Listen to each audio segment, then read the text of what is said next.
in the next 50 years.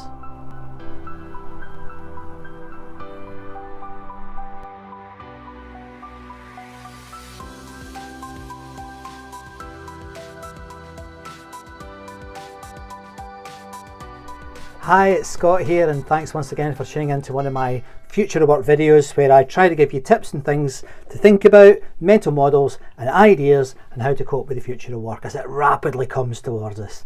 If you enjoy this channel, please hit the subscribe button and hit the little bell and you'll be notified of any future videos that I do. Let's get into the next one.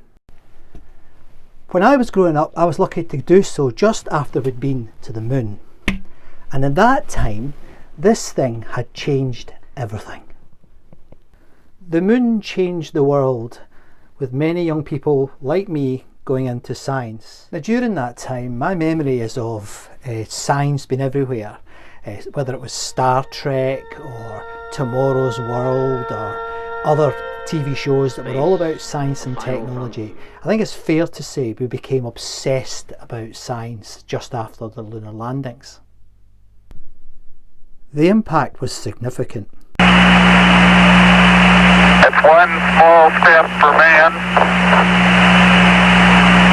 one giant leap for mankind. The rocks we brought back helped us to understand the moon, but also gave us a glimpse into our planetary neighbourhood. It was incredible what the rocks told us and what they said. Indeed, Sam Lawrence of NASA said, "The moon is a Rosetta Stone for the solar system." I mean, wow. What followed us going to the moon had historical, political, cultural, technological and obviously tremendous scientific impact. And it's that I think gives us some hope for the future. This was a remarkable time for humanity, and we started a whole new journey into how science and technology can help us be much more productive both at work and as human beings. But it wasn't long until the impact of our landing on the moon started to wane.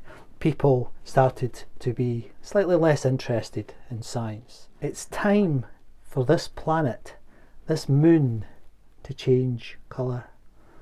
And I think there's a strong argument to suggest that now is the best time ever for us to go to the red planet.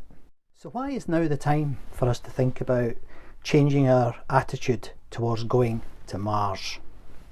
Back in the 1980s, the great scientist and communicator of science, Carl Sagan, said that he worried about the day when a world run by science and technology was not understood by the people using that science and technology. And I believe that at the moment we face just that crisis. Many people now are railing against science and railing against the progress almost that we have made in the last 40 to 50 years as a consequence of science. So what do I want us to go to Mars for then? What's the point? Well, the point is this. It would capture the imagination of the world, not just America, not just Europe. It would capture the imagination of the world. Even during the 1960s and 70s, when we were in the middle of a Cold War with Russia, even the Russians couldn't wait to see who got to the moon first. And when Armstrong said those famous words when he stood on the moon, the Russian public were just as engaged as the rest of the world. This is a thing that could unite the world. This is a thing that could bring us all together. Similar in some ways to the COVID pandemic did in the first few weeks, but the implications would be much greater. It would be astonishing. People would be wowed. They would invoke their awe at the fact that people had walked on Mars. And that's why I think thinking about how we go to Mars, how we can afford it, who can pay for it, is a critical thing for human futures. Think of the army of young children that would be inspired by the first man or woman who stepped on Mars. Think of the number of them that would then go into medicine, to engineering, to research.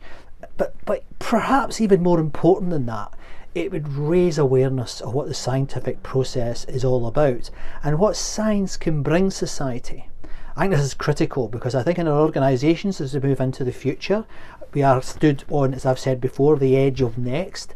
I think as we go into that edge of next, we need a new set of tools. So far, things have not gone as well as we would have liked. People do not think critically. People do not understand maths. People do not understand statistics. People certainly don't understand how the scientific process works. And that worries me. We need to be much better at that. In a world where we are covered in information, there is data everywhere. The noise is immense. And capturing people's attention is absolutely critical. We have to get better at understanding how reality really works. And I believe until a better process is found out, the scientific method remains the most astonishing thing human beings have ever created. And me personally, well, one of my favourite bands is a Canadian act called Rush, and in one of their songs they say the following: "I can't help thinking big." And I genuinely believe that that's what our corporations and our individuals have to do if we're to move to the next level of human development, to look at things, the existential threats against society, like nuclear weapons, like climate change, like bad information, like conspiracy theorists. We need to move beyond that, and I believe, as I've said a moment ago, the best way for us to do that is via the scientific method, and to really give that a real kick. I can't wait to watch the first people walking on the red planet.